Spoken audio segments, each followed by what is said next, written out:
Hey guys, it's Melissa of Mel Abroad, and I'm back with part 2 of 12 Netflix series to help boost your French level for TAPIF.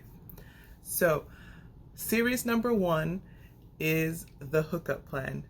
And in this series, two friends get it into their heads that it would be a great idea to hook their friend Elsa up with a male escort because she's been stuck on her ex for 2 years. So this series follows what happens as a result of this, because of course they don't tell Elsa that he's a male escort, and then Elsa falls for him.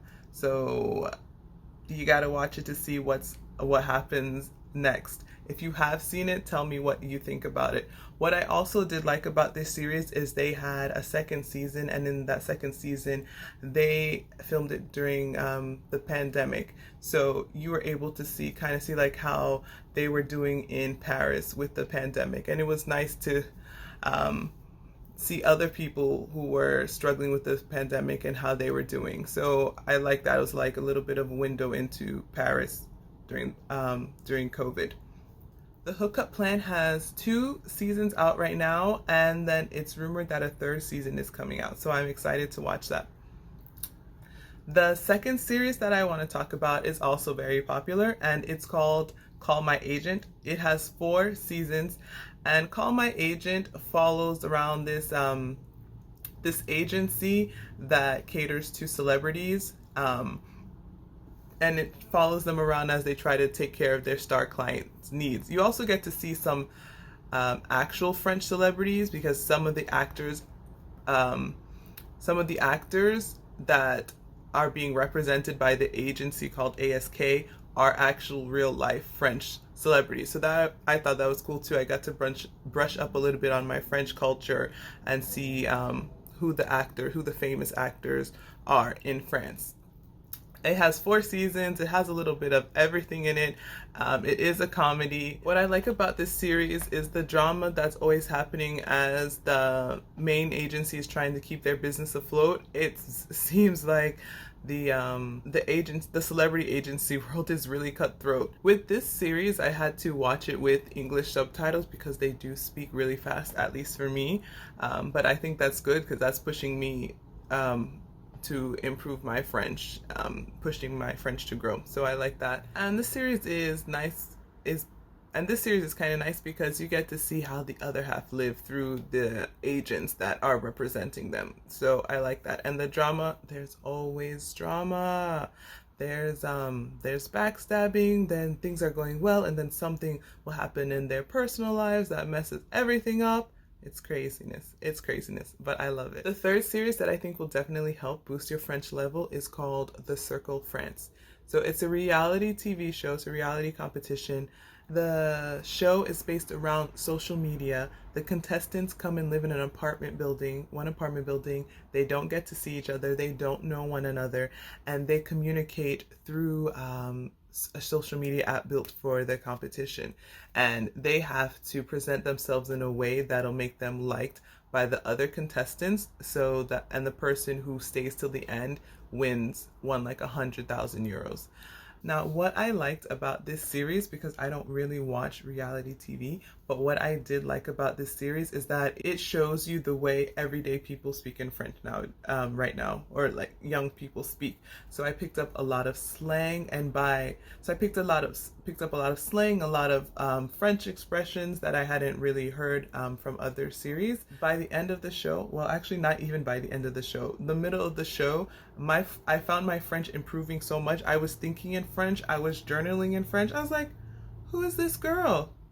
And I think it was because and that show definitely helps me do that. So The Circle France, if I had to recommend one show where you want to pick up your French level really quickly, I would say The Circle France.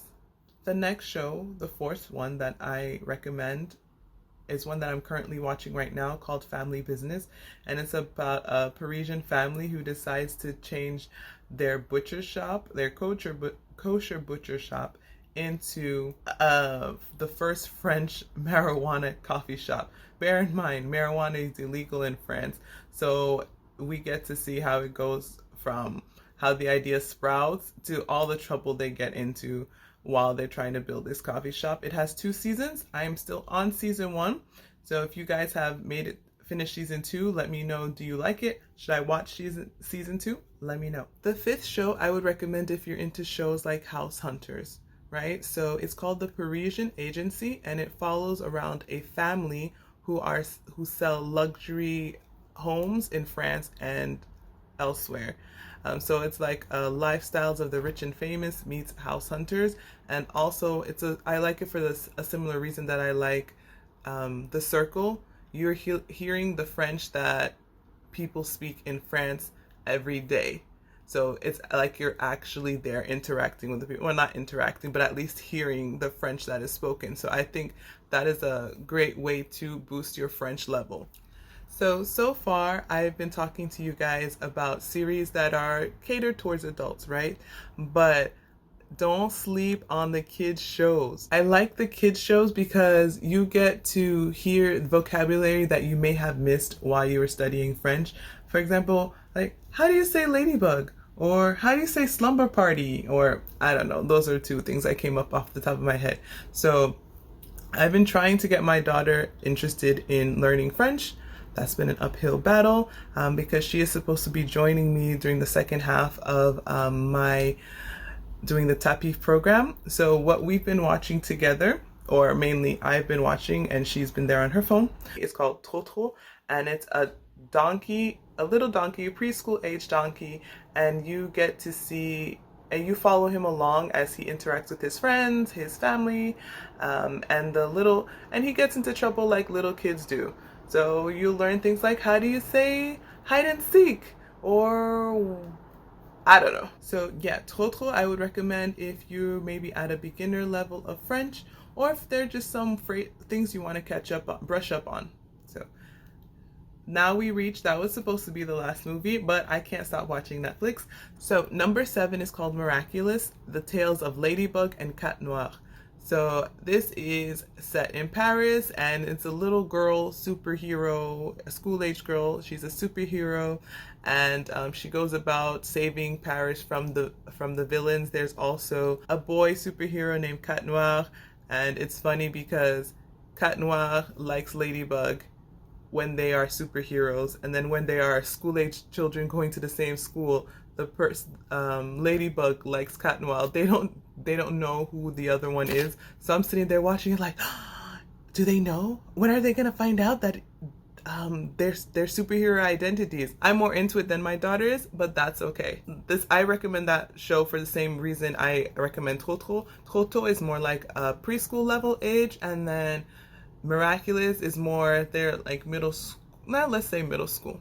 So there are a wide range of series on Netflix that you can watch if you are looking to improve your French before a trip abroad, or if you're going to do the TAPIF program.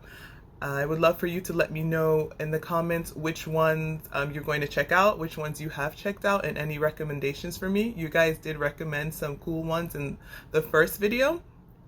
So I'm looking forward to hear what you guys think about this list. And if you're a list person like I am, I did create a little Moving to France booklet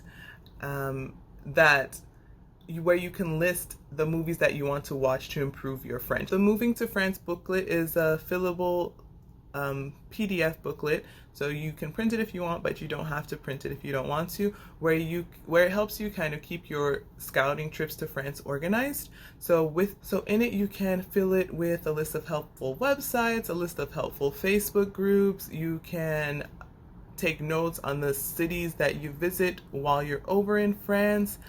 And my favorite part is the budget part, so I've included a page where you can list out various expenses that you have in the US or that you might have in France, and then you can write down the prices of what they cost in your current city versus what they cost in the city you're looking to move to. So to kind of give you an idea of what your moving to France budget should look like. You can find the link for the booklet at melabroad/moving to France.